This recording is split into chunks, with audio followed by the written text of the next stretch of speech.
Radio Publique Africaine.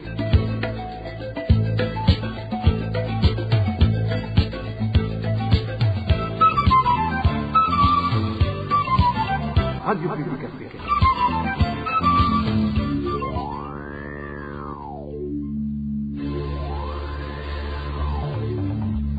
C'est le moment de suivre le journal parlé en français. À la présentation, Josiane Mouzanez. Au sommaire de cette édition, les actionnaires de l'hôpital Kila dénoncent une obstruction judiciaire et une immixtion des institutions intérimaires dans l'organisation judiciaire du dossier opposant le docteur Christophe Sahabo au ministère public, ce qu'il qualifie d'illégal. Dans ce journal, vous suivrez un des avocats du docteur Christophe Sahabo. Dans ce journal, nous vous parlerons également des éleveurs d'Osonga en province de Bururi qui s'insurgent contre la mesure les contraignant à vendre leur lait à la laiterie de Kigama, qui le leur achète à très bas prix. Et nous irons aussi à Bujumbura et plus précisément à l'entreprise BAR, où les travailleurs dénoncent des conditions d'hygiène très alarmantes, sans parler du fait qu'ils n'ont aucun kit de protection alors qu'ils travaillent dans le plastique. Voilà pour les grandes articulations. Bien le bonsoir chez vous, mesdames et messieurs. Tout de suite, le développement de ces titres.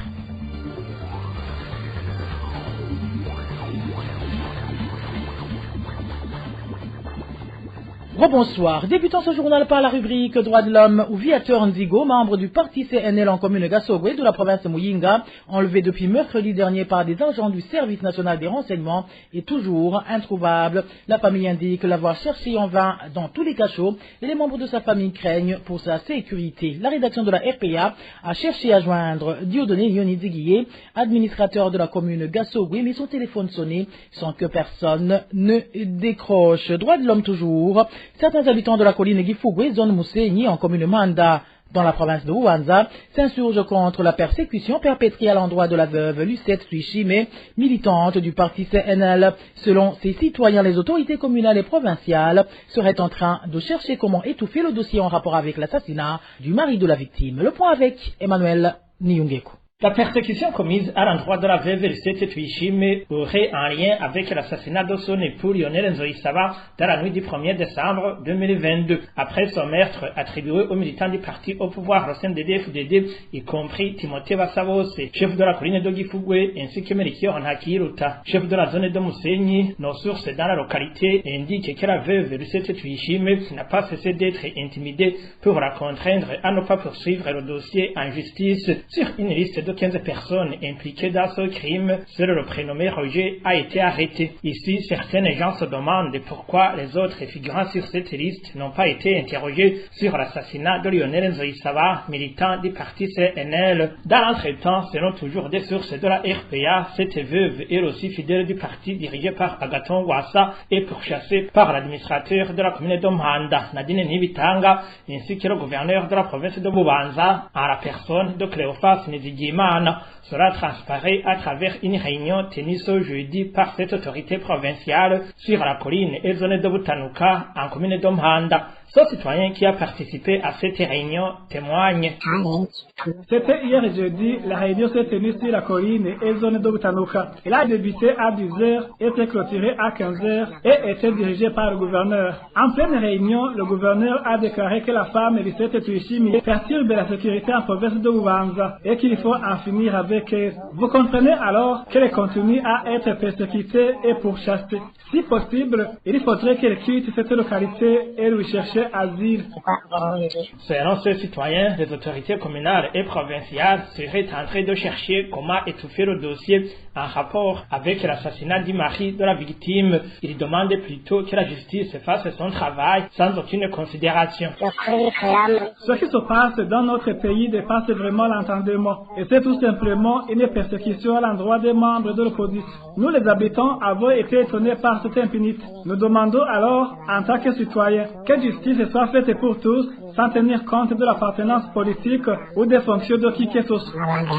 À ce propos, la rédaction de la RPA a tenté encore une fois de contacter Nadine Nibitanga, administrateur de la commune de Mhanda, mais elle n'a pas décroché son téléphone portable. Cléophas Nizigimana, gouverneur de la province de Bubanza, quant à lui, invite la veuve de se présenter à son cabinet lundi de la semaine prochaine pour en parler en vue de trouver une solution. Emmanuel Niyongekwe, puis le vol de nourriture continue à s'observer dans les prisons du Burundi. Mercredi dernier, un des prisonniers d'Omuramvya a été surpris en flagrant délit avec plusieurs kilos de haricots et de l'huile de cuisine alors qu'il se rendit au centre d'Omuramvya pour chercher un client. Malgré qu'il ait cité un des cadres de cette prison comme son complice, seul ce détenu a été conduit au cachot de la documentation. Le point avec Eric Nyonzima.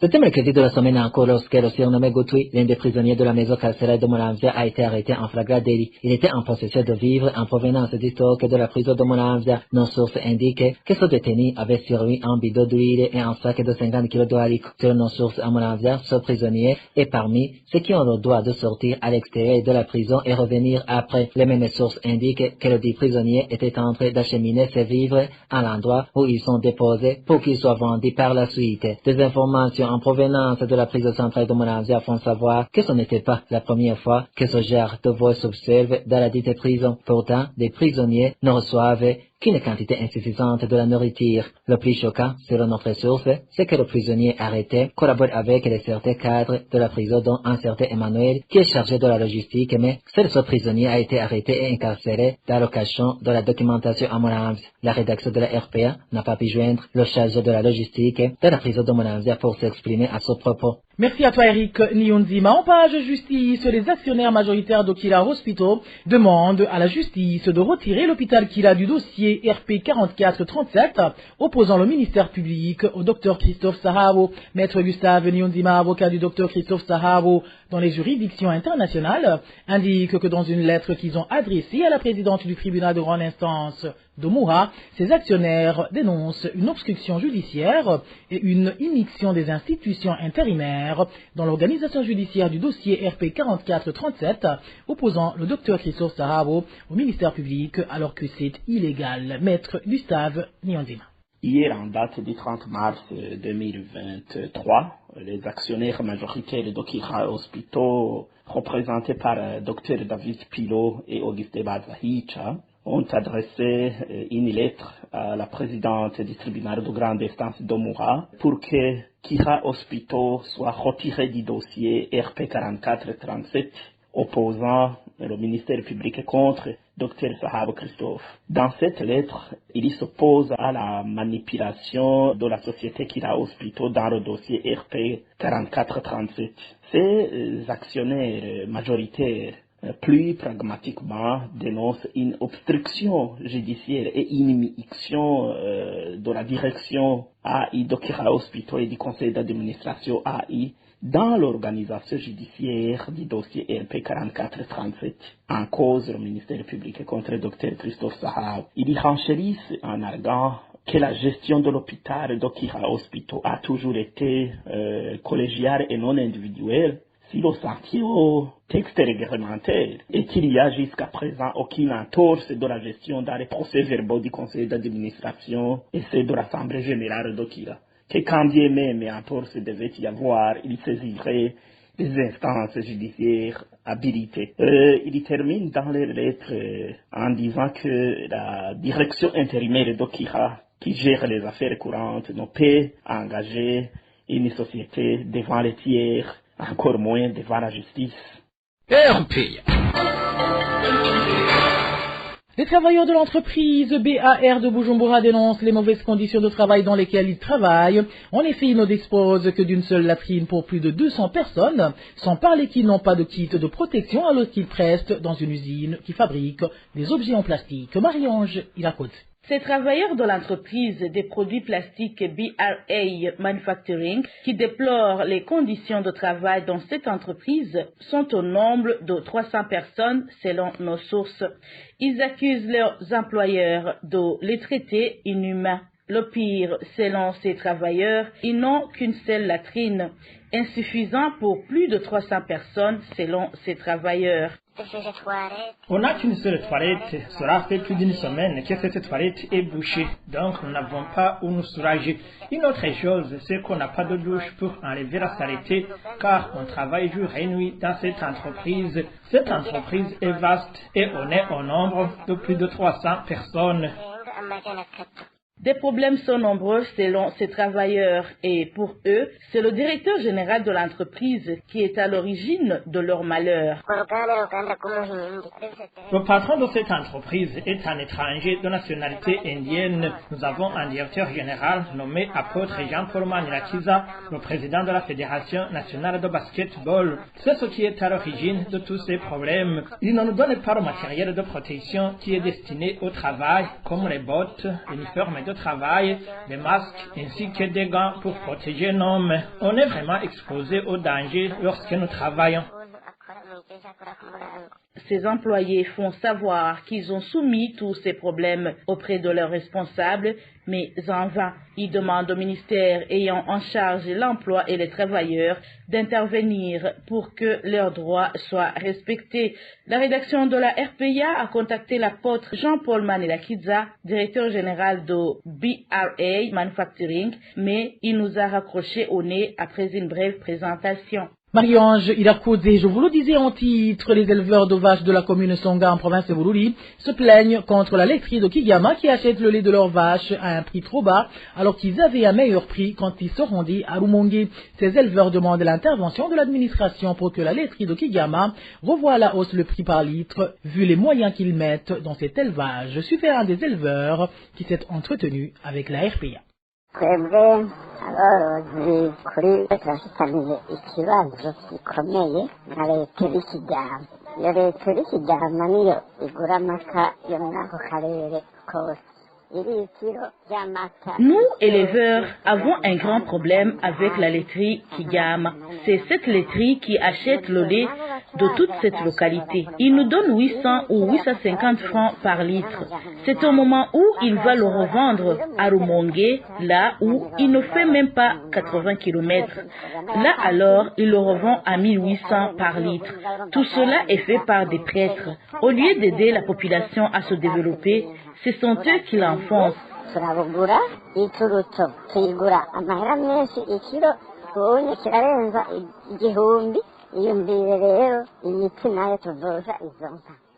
Alors qu'ils savent bien que la nourriture de ces vaches est chère.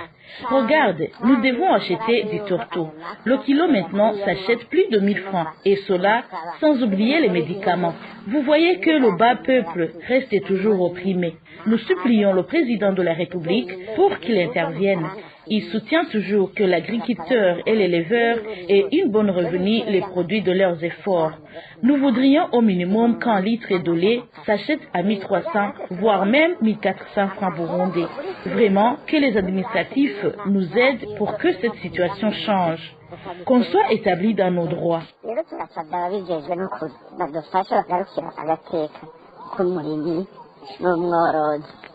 Contacté à propos par la rédaction de la RPA, Damien Gendakuriyo, administrateur de la commune Songa, nous a dit d'informer ses éleveurs qu'ils peuvent l'approcher pour qu'ils puissent trouver ensemble une solution à ce problème. De Bururi Cap sur Ngozi, où l'on parle de coupures répétitives et parfois de manque de courant électrique au chef-lieu de la dite province, et ce depuis plus de 2 mois, une situation qui met dans l'embarras les familles qui exercent des métiers nécessitant du courant électrique. Les détails avec Elvis Nyomongire.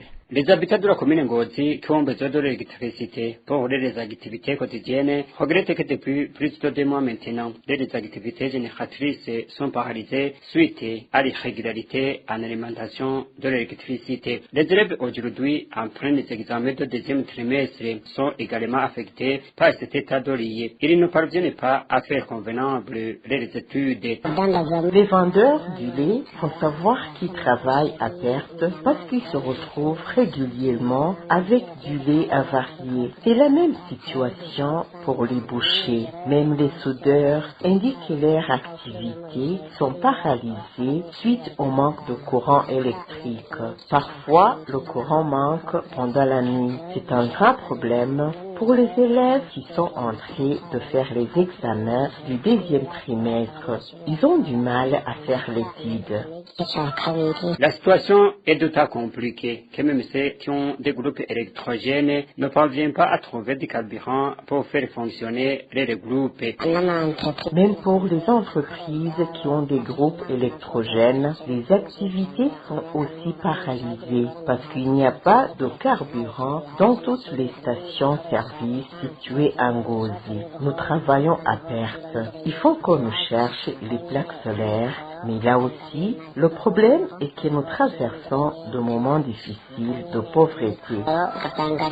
Les habitants de la province Ngozi demandent à la régie des eaux de faire tout moyen pour régler ce problème parce qu'ils ne parviennent plus à se procurer de quoi faire vivre les familles. Dans une réunion tenue par Emmanuel Tachonsanze, gouverneur de la province Ngozi et les habitants de la commune Ngozi lundi dernier, question de la pénurie de l'électricité a été posée. Emmanuel Tachonsanze, gouverneur de la province Ngozi, a indiqué qu'il connaît cette situation et qu'il a déjà discuté avec les autorités de la régie des eaux. Il tranquillise la population et dit que le problème sera bientôt résolu. Elvis Nyongungere, la situation est identique en commune Mabanda, nous sommes en province Makamba. Les habitants de la place précisent que cette situation engendre des pertes significatives pour ceux qui exercent des activités nécessitant le courant électrique. Et les divins, Remish.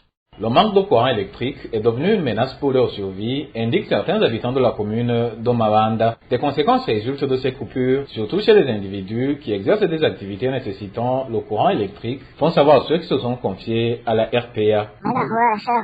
Le courant peut manquer durant toute la journée. Des fois, le courant peut durer quelques minutes et s'en va. Beaucoup de personnes ne peuvent plus travailler suite au manque de courant électrique. Les administratifs semblent négliger cette problématique vu qu'ils ne disent rien sur cette situation.